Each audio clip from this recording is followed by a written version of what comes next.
नमस्कार बच्चों, शिक्षा मनोविज्ञान मैं आपको वस्तुनिष्ठ पुस्तक करवा रही हूँ। इस पुस्तक में हम धीर सिंह धारावाई द्वारा जो लिखित जो क्वेश्चन आंसर हैं, जो पिछले प्रश्नों में यानी पिछले कंपटीशन एग्ज़ाम में आ चुके हैं, वो सभी क्वेश्चंस जो हैं इस बुक में दिए हुए हैं। जैसे कि आपके सामने दिख रहा है कि लोक प्रशासन आरपीएससी स्कूल व्याख्याता 2020 के अंतर्गत ये प्रश्न आया हुआ है। और मैं जो ये मैंने आपको पिछली क्लास में भी ये क्वेश्चन बता दिया था कि शिक्षा मनोविज्ञान शिक्षा का विज्ञान है। ये परिभाषा किसने दी है? तो बहुत ही इम्पोर्टेंट परिभाषा है और ये परिभाषा E.A. पील ने दी है।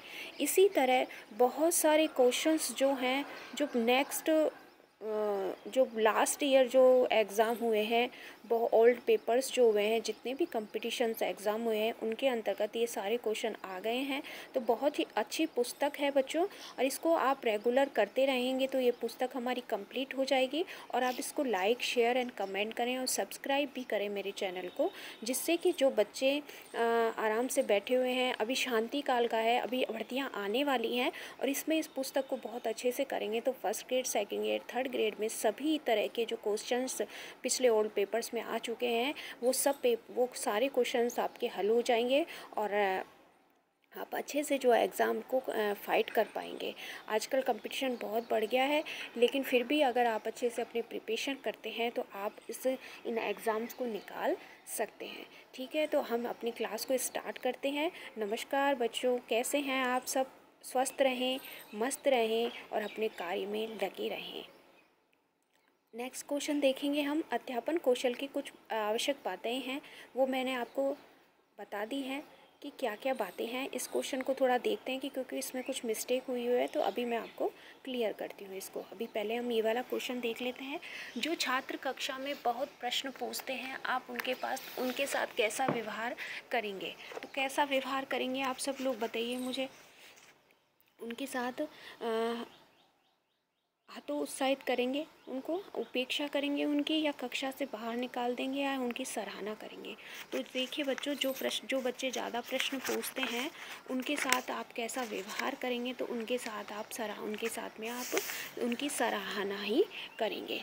नेक्स्ट क्वेश्चन जो हमारा था, जो पहले हमने छोड़ दिया था, उसको एक बार हम देख लेते हैं कि क्या प्रश्न पूछा है उसने प्रश्न पूछा है अध्यापन कौशल की कुछ आवश्यक बातें नीचे दी गई हैं। कौन कौन सी बातें दी गई हैं तो उसके बारे में हम पढ़ लेते हैं।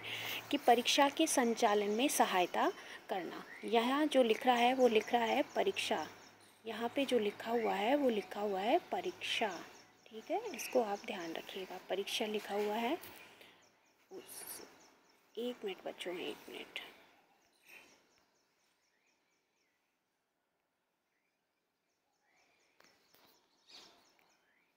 आइए, वापस आइए। तो लिखा हुआ है कि परीक्षा के संचालन में सहायता करना या फिर सीखने। ये जो लिखा हुआ है यहाँ पे सीखने का लिखा हुआ है, सीखने।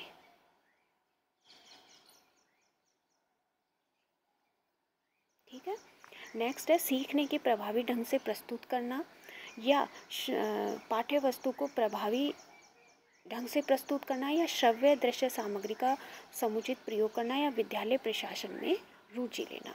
ठीक है, तो अब आप बताइए कि कौन कौन से होंगे। तो इसमें होगा सीखने वाले समूह को अभिप्रेरित करना। पहला जो आंसर आएगा वो आएगा सीखने वाले समूह को अभिप्रेरित करना। दूसरे नंबर पे आएगा अपना पाठ्य वस्तु को प्रभावी ढंग से प्रस्तुत करना। और तीसरा आएगा अपना श्रव्य दृश्य सामग्री का समुचित प्रयोग करना। और ये सब अध्यापन कौशल हैं, इन कौशलों का समुचित प्रयोग किया जाता है। तो इसमें आंसर आ गया अपना बी, सी और डी। नेक्स्ट क्वेश्चन पर अपन चलते हैं। कुछ मिस्टेक हो जाती हैं बच्चों, तो आप इसको समझने का प्रयास करें। ये प्रश्न मैंने आपको करवा दिया है। नेक्स्ट क्वेश्चन देखेंगे। कक्ष में शिक्षण अधिगम की दृष्टि से शिक्षक को बालकों के विकास में किन पक्षों को ध्यान में रखना चाहिए? तो कौन कौन से पक्ष हैं जिनका हम ध्यान में रख सकते हैं? शारीरिक का रख सकते हो, या मानसिक का, या संवेगात्मक का, या सामाजिक का? तो कौन कौन से पक्षों का ध्यान रखेंगे आप बताइए मुझे। तो इसमें भी जो है कूट के आधार पर प्रश्न दिए गए हैं, कूट के आधार पर आंसर दिया गया है। तो आप शारीरिक पक्ष का ध्यान नहीं रखेंगे, क्योंकि शारीरिक पक्ष जो है घर परिवार और बच्चे के खुद से होता है, उसका वो पर्सनल मामला होता है। अब हम ध्यान रखेंगे किस किस का, मानसिक का ध्यान रखेंगे, संवेगात्मक का और सामाजिक का ध्यान रखेंगे। तो इसमें जो आंसर आएगा वो आंसर कौन सा आएगा, बी, सी और डी आंसर आ जाएगा। नेक्स्ट क्वेश्चन हम देखते हैं, अधिगमकर्ता के ज्ञानात्मक विकास हेतु प्रश्नोत्तर पद्धति का प्रयोग सर्वप्रथम किसने दिया था। तो किसने दिया था, क्या जॉन डेवी ने दिया था, या सुकरात ने, या अरस्तु ने, या रूसो ने, किसने दिया था। तो आप मुझे बताइए किसने दिया था। तो प्रश्नोत्तर पद्धति जो सर्वप्रथम देने वाले कौन थे, तो वो थे सुकरात। नेक्स्ट क्वेश्चन देखेंगे, यदि छात्र कक्षा में नहीं आए तो एक अध्यापक के रूप में आप क्या करेंगे। अगर कोई छात्र है जो क्लास में नहीं आता है, तो उसको क्या करेंगे, उसको वास्तविकता की उपेक्षा करेंगे, यानी अनदेखा कर देंगे, जो हो रहा है वो ठीक है, होने दो। शिक्षक को रोचक एवं प्रभावी बनाने की कोशिश करेंगे। देखिए, बच्चा ही नहीं आ रहा तो शिक्षण का क्या मतलब है, छात्रों को प्रलोभन देने की युक्ति का प्रयोग करेंगे, नहीं, ऐसा कुछ नहीं है। कारणों को समझकर समस्या का निदान करेंगे। तो ये सबसे उचित बेस्ट आंसर लग रहा है, तो यही हमारा आंसर होगा। नीचे देखते हैं, नीचे कुछ अधिगम सिद्धांत दिए गए, इनमें से कौन सा सिद्धांत युग में सही है। तो बताइए कौन सा सही होगा। देखिए, सिद्धांत दे रखे हैं कुछ, तो कौन कौन सा है, ज्ञात से अज्ञात होता है, ठीक है, ये सिद्धांतों के अंतर्गत आते हैं। सामान्य से जटिल, ठीक है, स्थूल से सूक्ष्म, बिल्कुल सही है। अज्ञात से ज्ञात की बोध कराना, ये नहीं होता। तो आंसर जो है हमारे ए, बी और सी ही डी के अंतर्गत आंसर आएंगे, ठीक है, ए, बी और सी हमारा आंसर है, ए, बी और सी।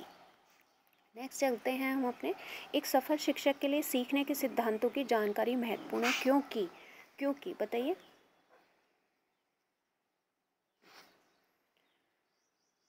यह समय की बचत में सहायक है, यह शिक्षण को सरल एवं रोचक बनाने में उपयोगी है, पहला यह है। दूसरा है, बता दिया, यह शिक्षक के दौरान अनुशासन बनाए रखने में सहायक है, यह पाठ्य क्रम को नियोजित ढंग से पूरा करने में सहायता करता है। तो कौन सा है, सफल शिक्षण के लिए सीखने के सिद्धांतों की जानकारी महत्वपूर्ण है, तो यह शिक्षण को सरल एवं रोचक बनाने में काम आता है।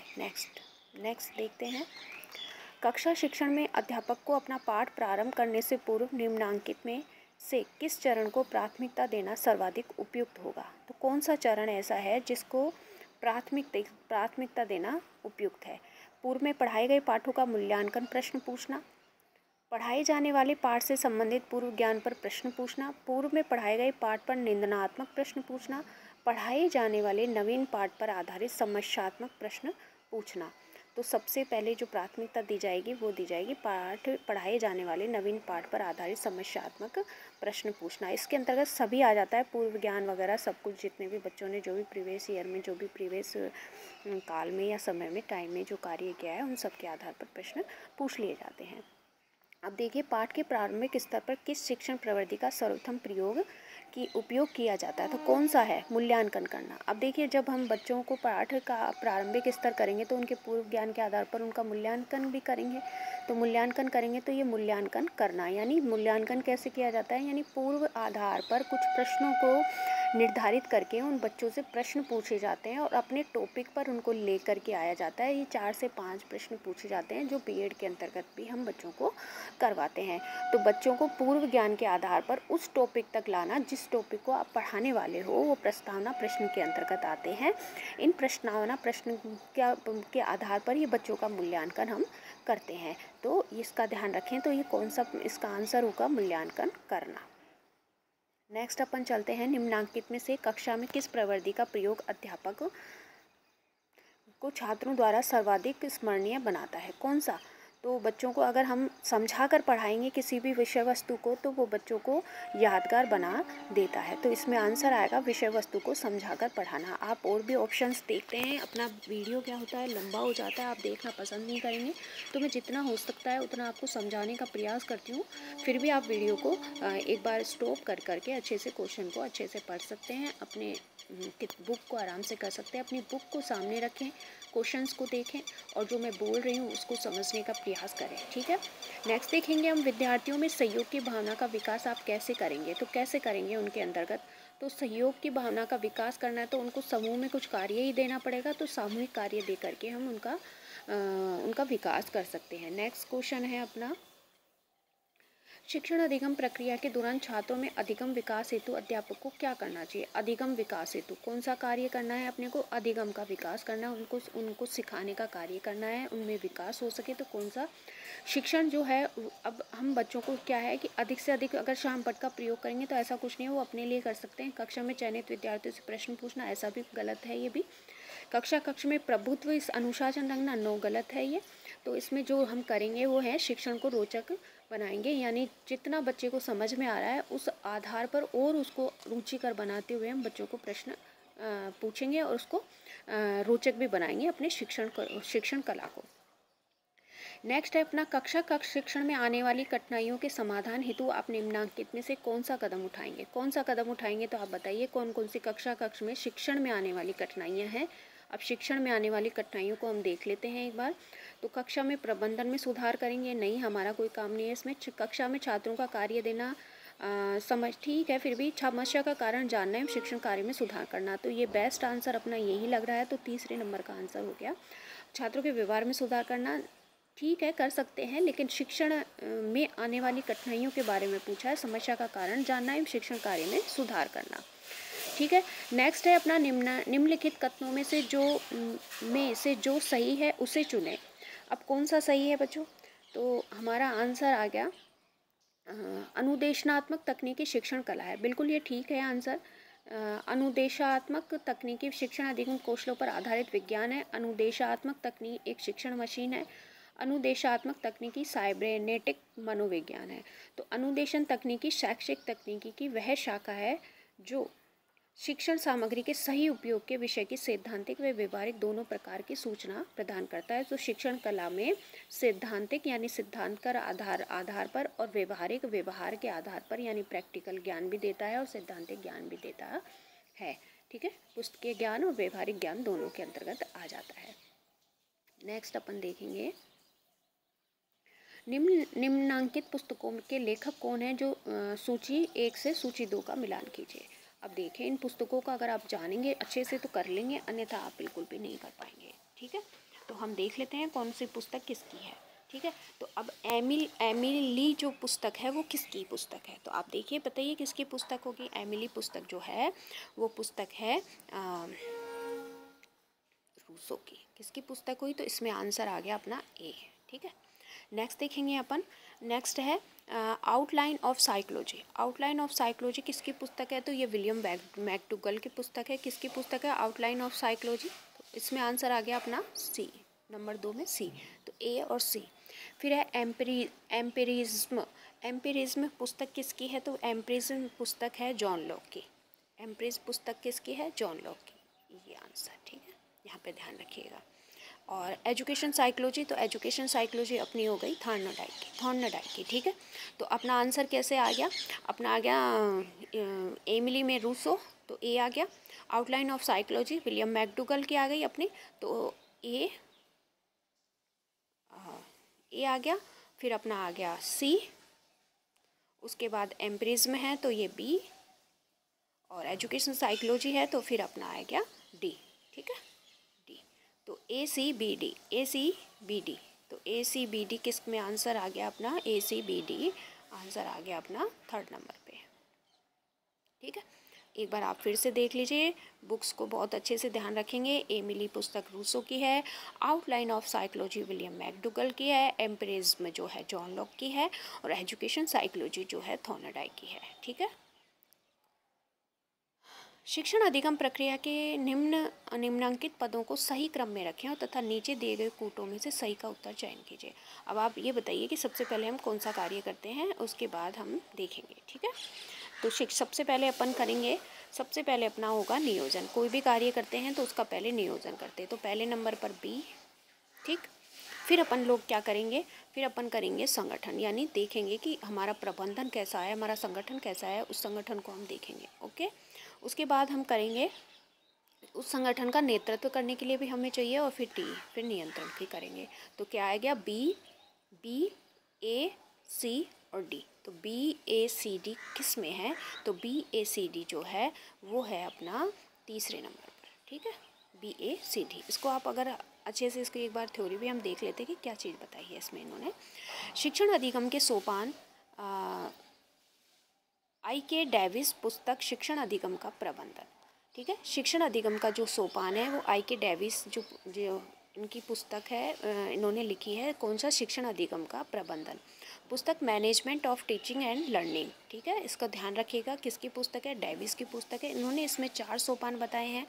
पहला जो सोपान है शिक्षण अधिगम का नियोजन, यानी प्लानिंग की जाती है पहले हम, ठीक है। इसमें पाठ्य वस्तु विश्लेषण, कार्य विश्लेषण, उद्देश्यों का निर्धारण व उनको लिखना व आदि क्रियाएं आ जाती है। शिक्षण अधिगम की व्यवस्था, फिर ऑर्गेनाइजेशन करते हैं। इसमें शिक्षण विधि का चयन, श्रव्य दृश्य सामग्री, संप्रेषण, युक्तियों की सहायता से अधिगम वातावरण का निर्माण किया जाता है। नेक्स्ट है अपना शिक्षण अधिगम का अग्रसन या मार्गदर्शन, ठीक है, मोटिवेशन। अभिप्रेरित करना शिक्षक छात्रों को, यानी वही नेतृत्व आ गया। अभिप्रेरित करना, शिक्षक छात्रों को प्रेरित करना और करता है। फिर नेक्स्ट अपना है शिक्षण अधिगम का नियंत्रण, कंट्रोलिंग। शिक्षण में अधिगम की सफलता को जांचना, पुनः योजना बनाना और मूल्यांकन करना, ठीक है। तो ये ध्यान रखिएगा आप। नेक्स्ट एक क्वेश्चन और रह गया अपना, निम्नलिखित में से कौन सा घटक शिक्षण कौशल से संबंधित नहीं है? तो कौन सा घटक है जो शिक्षण कौशल से संबंधित नहीं है? बताइए आप, जल्दी जल्दी जल्दी जल्दी जल्दी बच्चों। तो पहला अपना है उद्दीपन परिवर्तन, पुनर्बलन कौशल, शामपट लेखन। ये सब कौशल हैं अपने जो हम बीएड में करवाते हैं। शिक्षण कौशल हैं ये उद्दीपन परिवर्तन है, पुनर्बलन कौशल है, शामपट लेखन कौशल है। लेकिन निर्देशन और परामर्श कोई भी कौशल नहीं होता है, ठीक है। तो शिक्षण कौशल, प्रोफेसर DLN व रायन ने 14 शिक्षण कौशल, डॉक्टर पासी ने 13, डॉक्टर जगीरा ने 20 शिक्षण कौशल बताए। किस ने कितने कौशल बताए? तो यहाँ सर की जो बुक है इसमें ये बताया गया है। तो प्रोफेसर DLN व रायन ने 14, 2 थे तो इन्होंने 14 बताए, डॉक्टर पासी ने 13 बताए और डॉक्टर जगीरा ने 20 शिक्षण कौशल बताए। भारत में 21 कौशल CASE ने बताए हैं, जिसमें प्रमुख कौन कौन से हैं वो आप देखिए। उद्दीपन परिवर्तन है, पुनर्बलन, उद्दीपन परिवर्तन हो गया, पुनर्बलन उदाहरण या दृष्टांत और व्याख्यान, खोजपूर्ण प्रश्न आ जाते हैं, अनुशीलन प्रश्न आ जाते हैं, मौन है, शामपट पे, फिर प्रस्तावना भी है, प्रस्तावना है, मूल्यांकन है, मूल्यांकन, स्पष्टीकरण, कक्षा प्रबंधन और कौशल आ जाता है, ठीक है। तो आज ये क्वेश्चन मैंने आपको कम से कम 10 से 15 या 15-20 क्वेश्चन होते हैं, आप ज़्यादा करते नहीं हैं, लेकिन मैं तो 50 क्वेश्चन भी करवा सकती हूँ। लेकिन बच्चों आप अगर रेगुलरिटी में इस क्वेश्चन को करेंगे, कंटिन्यू बने रहेंगे, तो ये आपकी बुक अच्छे से हो जाएगी और आप आराम से अपने कंपटीशन एग्ज़ाम को, इससे बाहर कोई भी क्वेश्चन किसी भी तरह का आने वाला नहीं है। सभी ऑल एग्ज़ाम में आए हुए क्वेश्चंस का यहाँ पूरा विवरण दिया गया है, सारे क्वेश्चनों को एक जगह सम्मिलित किया गया है। सर की बहुत अच्छी पुस्तक है, DC धाबाई सर ने बहुत अच्छी पुस्तक लिखी है। तो इस पुस्तक को आप अच्छे से कीजिएगा बच्चों।